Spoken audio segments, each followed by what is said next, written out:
बीते 7 मई 2025 इतिहास के पन्नों में लिखा जा चुका है, जब भारत ने पाकिस्तान में मौजूद आतंकियों के ठिकानों को ध्वस्त किया। सेना ने दुश्मन देश पाकिस्तान को धुआं धुआं कर दिया।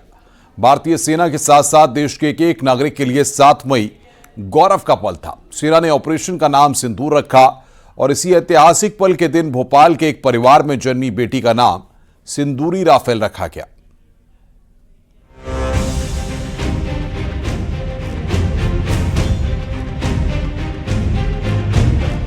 जिस समय देश की सेना ने ऑपरेशन सिंदूर के तहत आतंकियों के ठिकानों को तबाह किया, उस बीच मध्य प्रदेश की राजधानी भोपाल में एक बेटी का जन्म हुआ।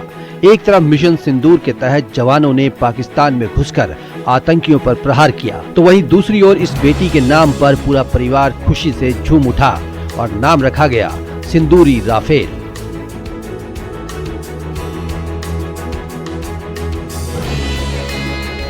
सेना के शौर्य और पराक्रम को चिरस्थायी बनाने के लिए लोग अपने अपने तरीके से कई तरह के काम करते हैं। और इस वक्त मैं एक जैन परिवार में मौजूद हूं और ये जिस दिन भारतीय सेना ने हमला किया उसी दिन इनके घर पर बेटी का जन्म हुआ। और अच्छी बात यह है कि इस सेना के जो पराक्रम था उसको चिरस्थायी बनाने के लिए बिटिया का नाम सुंदरी राफेल रखा गया है। और आज ही वो छुट्टी होकर यहाँ पहुंची और उसका वेलकम जो है वो घर पर किया गया। आप देख सकते हैं कि बैलून लगाए गए हैं और वेलकम बेबी का भी यहाँ पर बोर्ड जो है वो लगाया गया है। उनकी माँ हमारे साथ है। मैम, सबसे पहले तो बहुत बहुत बधाई, आपको बेटी घर में आई है।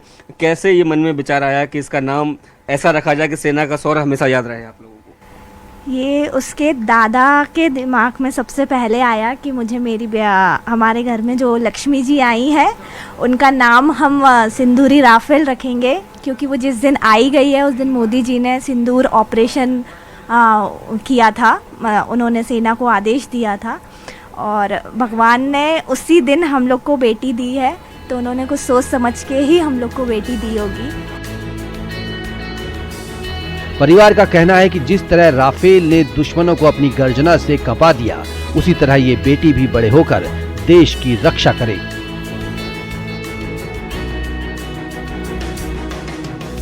तो मेरे दिन में और दिमाग में उसी दिन आया कि ऊपर वाले ने रानी लक्ष्मीबाई के रूप में हमारे यहाँ बेटी भेजी है, जिसका नाम मैंने सिंदूरी राफेल रखा है, जो आगे चल करके वो सैन्य ऑफिसर और इन पराक्रमी जो दुश्मन देश के हैं उनका लोहे लेगी। जैसी देश के 2 प्रवक्ता हमारी महिलाओं ने देश का नेतृत्व करते हुए पूरी दुनिया को बतलाया कि 2 महिलाएं ही पाकिस्तान को धूल चटा सकती हैं। इस बीच बिटिया के जन्म पर उसका नाम सिंदूरी रखना वाकई एक गौरव की बात है।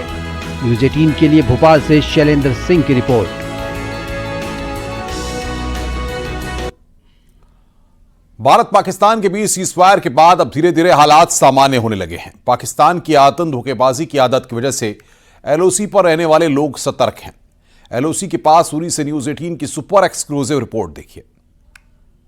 मैं हूं रिफत अब्दुल्ला और मैं हूं अमित पांडे और हम आपको बताएंगे कि इस वक्त क्या सूरत हाल है लाइन ऑफ कंट्रोल में। हम इस वक्त उस जगह पर हैं जहां पर पाकिस्तान आर्मी की फायरिंग से तबाही हुई है। इस वक्त अमित बताएंगे यहां उनको क्या कुछ दिख रहा है।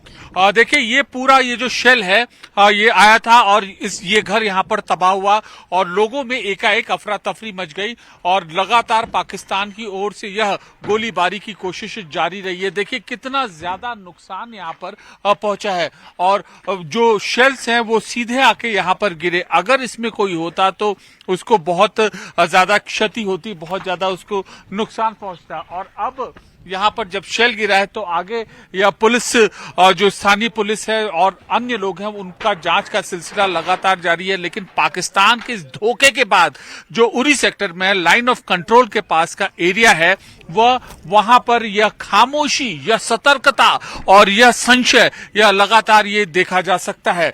और कोई भी, चाहे अथॉरिटीज हों चाहे लोग हों, वह पाकिस्तान के इस जो धोखे पर भरोसा नहीं कर सकते हैं कि आखिरकार क्यों पाकिस्तान ने ऐसा किया और इसीलिए वह अपने स्तर से सतर्कता कर रहे हैं। बिल्कुल जिस तरीके से आपको अमित ने बताया, क्या सूरत हाल मैं आपको दिखाने की कोशिश करूंगा। ये जो आप इर्द गिर्द मेरे देख रहे हैं ये एलओसी के इर्द गिर्द तबाही हुई है। पाकिस्तानी आर्मी की तरफ से जो आर्टिलरी वेपन का इस्तेमाल किया गया ये आप देख सकते हैं। मैं राकेश को कहूं कि ये पूरा एरिया देखें, पूरा सन्नाटा है। ये लाइन ऑफ कंट्रोल का एरिया है और ये लाइन ऑफ कंट्रोल के उस पार का एरिया, ये वो एरिया है जहां पर इंडियन आर्मी और पाकिस्तानी आर्मी बिल्कुल आमने सामने है, यानी बंकर टू बंकर कांटेक्ट है। ये वो एरिया है जो 1965 के वार में इंडियन आर्मी ने पूरी तरह से कैप्चर किया था, लेकिन 1965 में ताशकंद एग्रीमेंट हुआ और फिर पाकिस्तान आर्मी ने इस एरिया का कंट्रोल संभाला। लेकिन ये पूरा एरिया आप देख सकते हैं, यहां पे बिल्कुल सन्नाटा है।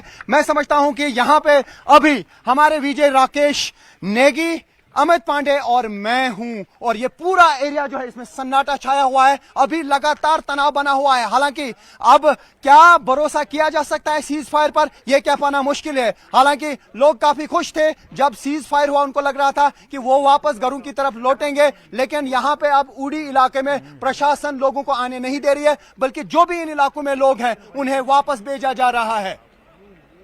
और यहाँ पर अफरा तफरी जो है वो देखी जा सकती है। गाड़ियों का मूवमेंट है और प्रशासन का मूवमेंट है, वो देखा जा सकता है। कौन जा रहा है, कौन आ रहा है, हम आपको यह सुरक्षा की दृष्टि से नहीं बताएंगे, लेकिन जो पाकिस्तान की धोखेबाजी को लेकर भारत सतर्क है और इस तरीके की आवाजें यहाँ पर सीमावर्ती इलाकों में सुनी जा सकती है। क्यों? क्योंकि लोगों को सुरक्षित तरीके से निकालना है, लोगों को बचाना है, लोगों के अंदर सिविल डिफेंस ट्रेनिंग उनको देनी है। और यह महत्वपूर्ण निर्देश गृह मंत्रालय ने अपनी जो बैठक में तमाम लोगों को दिए थे। नागरिक अपनी सुरक्षा स्वयं करें, क्योंकि बन चुका है पाकिस्तान धोखेबाज। देखिए इस तरीके के बसें। Over to refer.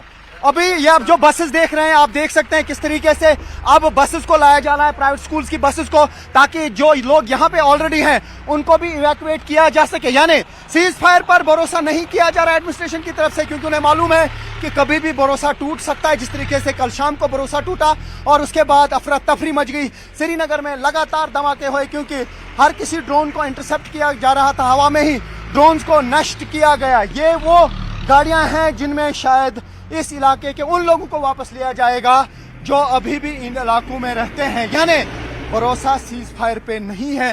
हालांकि काफी लोग खुश थे और उन्हें लग रहा था कि शायद वो चैन की सांस लेंगे। और ये पूरा इलाका आप देख सकते हैं, ये जो आप बस्तियां देख रहे हैं ये पहाड़ों पे हैं, ये जो टॉप आप देख रहे हैं उसके साथ में ही पाकिस्तानी आर्मी के बंकर हैं दूसरे साइड से। यानी हर जगह पर इस उड़ी सेक्टर में इंडियन आर्मी और पाकिस्तानी आर्मी बिल्कुल आमने सामने हैं। यहाँ पर इस वक्त बिल्कुल खामोशी छाई है क्योंकि इन घरों में इस वक्त कोई नहीं रहता है, वो निकल चुके हैं। काफी मुश्किलात का सामना लोगों को करना पड़ा जब पाकिस्तान की तरफ से लगातार फायरिंग की गई। हालांकि इंडियन आर्मी ने बहुत जोरदार तरीके से रिप्लाई किया, लगातार रिटाइलेट किया, लेकिन अभी भी हालात कशीदा हैं। अमित, और यहाँ पर क्यों पाकिस्तान हमेशा यहाँ पर लगातार शेलिंग करता है? बहुत संवेदनशील जगह ये है और सारे मापदंडों को ध्यान में रखते हुए हम ये सारी तस्वीरें आपको दिखाएंगे।